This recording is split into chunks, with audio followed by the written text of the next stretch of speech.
I still remember the first month I started leaving at contract time consistently. My coworker and teammate stopped me in the hallway one day and accused me of not being a team player. She asked me to start staying late again so we could work together because we needed to quote unquote get caught up, but I reassured her that I was actually caught up. In fact, I was ahead and that I'd be happy to meet with her sometime during the school day. She let me know that wouldn't be enough time and that if I wouldn't stay late with her till 6, 7 p.m. like I used to, then clearly I wasn't a team player. And I'm gonna be honest, this wasn't the only time. Whenever I post online, I get comments telling me how leaving on contract time is a detriment to my students and planning ahead can only hurt them.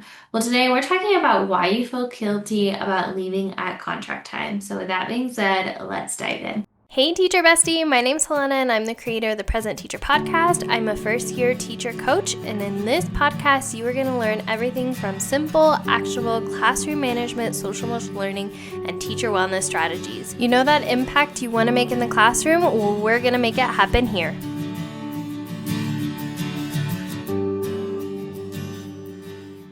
So let's talk about where this guilt comes from. So society norms say that in order to be a good teacher, you have to work hard, overwork, and work into your personal life. We see it on social media. We hear about it before we even start the profession, typically before we even enter college. And all of this to say, it's much like the martyr teacher syndrome. The more we work, the more we can say, hey, well, I work hard, so clearly I must be making a difference. And we often hear from our mentor teachers, even sometimes, that in order to be a good teacher, you're gonna have to make some sacrifices. There's also the unspoken school culture. Hard to be the only one or few in the building leaving at contract time. You might have other teachers snickering and judging when you leave, much like I did with that coworker who would snicker every time the teacher down the hallway would leave on time with her husband. And there's a fear of being that teacher, the one that teachers judge and say that you don't care about your student because you have a personal life. So now that we talked about where the guilt comes from, let's talk about why this guilt feels so real. So you don't want to stand out from the crowd, you want to belong, and that's just natural biology. Whenever we do something we fear that questions the status quo, we're separating ourselves from the pack or the herd, and naturally we're going to come up with some fear around that. And then we have these internalized expectations to reflect our worth that we need to reflect on. So, when this is why this guilt can feel so real and it can be so hard to want to change. But now that we talked about where the guilt comes from and why the guilt feels so real, let's talk about how to shift it. So, first off, leaving on time is neutral. It's neither good nor bad. It only assigns the meaning that you assign it. So, for example, if I am somebody who truly believes that leaving on time is bad, I'm assigning that meaning to leaving at contract time. Whereas if I'm somebody who has thinks it's a good thing to have personal boundaries, then to me that's good. It doesn't naturally start either or. It's whatever that person assigns to it, the meaning it assigns to it. So, with that being said, guilt is learned and it's not ultimately true. When you feel guilty about leaving on time, it's something you've learned by picking up on societal norms. It's not something that is necessarily true or ultimately true. It's not written in the stars. It's not, you know, predestined to be a bad thing. It's just something you've learned over time.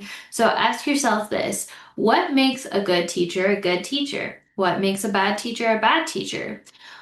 Why are you leaving at contract time? Is there a reason behind it? Now let's talk about what you can do once you answer that question. So, for example, maybe you just had a baby and you're looking at leaving at contract time because you need to start prioritizing your identity as a mother. So, what I recommend doing is make that the why you leave on time and set a timer for contract time every day. And under the labels, under the alarm name, I like to list the reason why I'm leaving at contract time. So this could be number one mom or number one support for Atticus. Maybe it could be fittest teacher in the building or fittest teacher in the world, or it could be best wife ever. Whatever it may be, but give yourself a reason as to why you're leaving on time, and that'll be your reminder. Hey, this can wait till tomorrow. I've got other things and other identities that I need to wear right now. So, as a wrap up and a recap, we talked about where the guilt comes from when it comes to leaving at contract time. We talked about why that guilt feels so real and how to shift it. If you found this week's content helpful, make sure to check out the prep guide. If you're looking for a starting point on how to maximize your time on your prep so you can start leaving at contract time, definitely make sure to check this out. And if you're looking for a story where a teacher who's an overachiever goes from being that teacher who is constantly staying late to that teacher that other teachers ask, what's your secret to leaving at contract time? Make sure to check out that New Teacher Next Door, my book on how is overachiever, people pleaser went from that overworking to dropping the martyr teacher identity and becoming the teacher who knows she makes an impact every day and the system she took to get there. So make sure to check that out. And if you access that book, you get access to my Leave on Time Now challenge, which is a 3-day challenge that'll show you step by step leaving at contract time. If you want to take it a step further and you're looking for a community of like-minded teachers to go along the journey of creating systems in your classroom, make sure to check out the Present Teacher Circle. It is my framework from transforming different areas in your teaching career to run automatically, things like classroom management, communication, data and grading, lesson planning, etc. So make sure to go check that out. Thank you so much for joining me this week. What was your biggest takeaway? Let me know in the comments or send me a DM. As always, remember we are stronger together, and I'll see you in the next one, Teacher Bestie. Bye.